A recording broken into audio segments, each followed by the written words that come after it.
Now we look at sociology of education, where we look at the interaction that take place in the educational institutions. Now, this phenomenon can be looked at from different perspectives. और perspective का मतलब है कि different angles, different approaches भी हो सकती हैं. So scientists use theoretical perspectives to provide logical explanation for why things happen the way they do.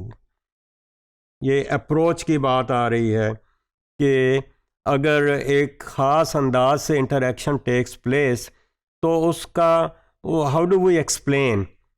Explain का मतलब है कि उसकी कोई लॉजिकल एक्सप्लेनेशन, उसकी कोई रीजनिंग, उसका कोई रैशनल हम डेवलप कर सकते हैं. और ये रैशनल या पर्सपेक्टिव या अप्रोच जो है ये मुख्तलिफ हो सकती हैं मुख्तलिफ लोगों के देखने के अंदाज के हिसाब से, डिफरेंट एंगल्स के हिसाब से. सो ये जो एंगल है या थ्योरेटिकल पर्सपेक्टिव है, it can help to interpret, let's say, that particular social world which is the focus of our study.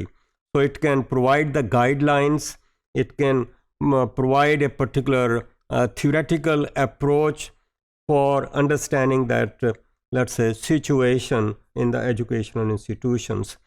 So that perspective influences हमारा जो रिसर्चर है उसकी थिंकिंग पे इन्फ्लुएंस कर रहा है और वो उस थिंकिंग के बेसिस पे उसकी इंटरप्रिटेशन कर रहा है.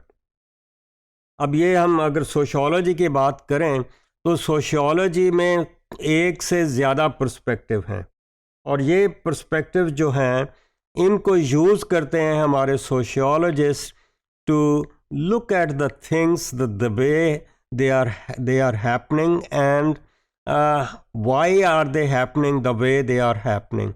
So they are trying to give the explanation. अब ये जो explanation है इसको आप let's say reasoning कह लें, logic कह लें, इसी को हम perspective का नाम देते हैं, इसी को हम approach कहते हैं, इसी को आप theoretical explanation भी कह सकते हैं. So we see that there are several perspectives in, let's say, sociology. By using each perspective, sociologists have made major contributions to the field of sociology of education.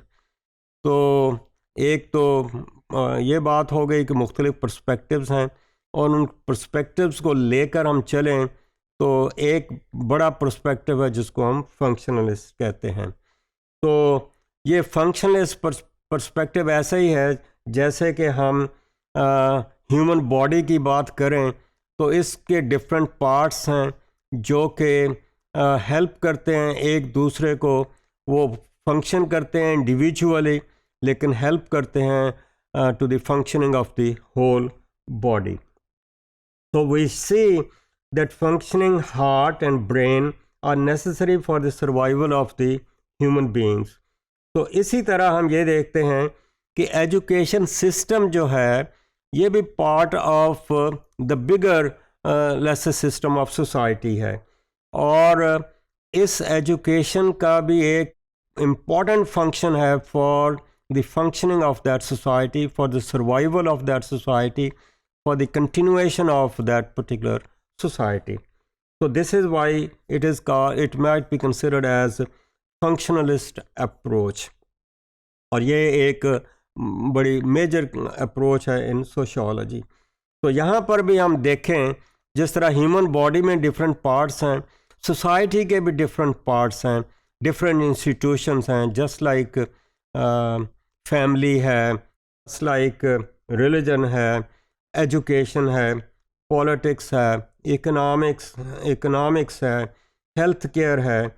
और ये सारे इंस्टीट्यूशंस अपना अपना function, अपना अपना रोल प्ले करते हैं in the continuation of the society, in the working of the society.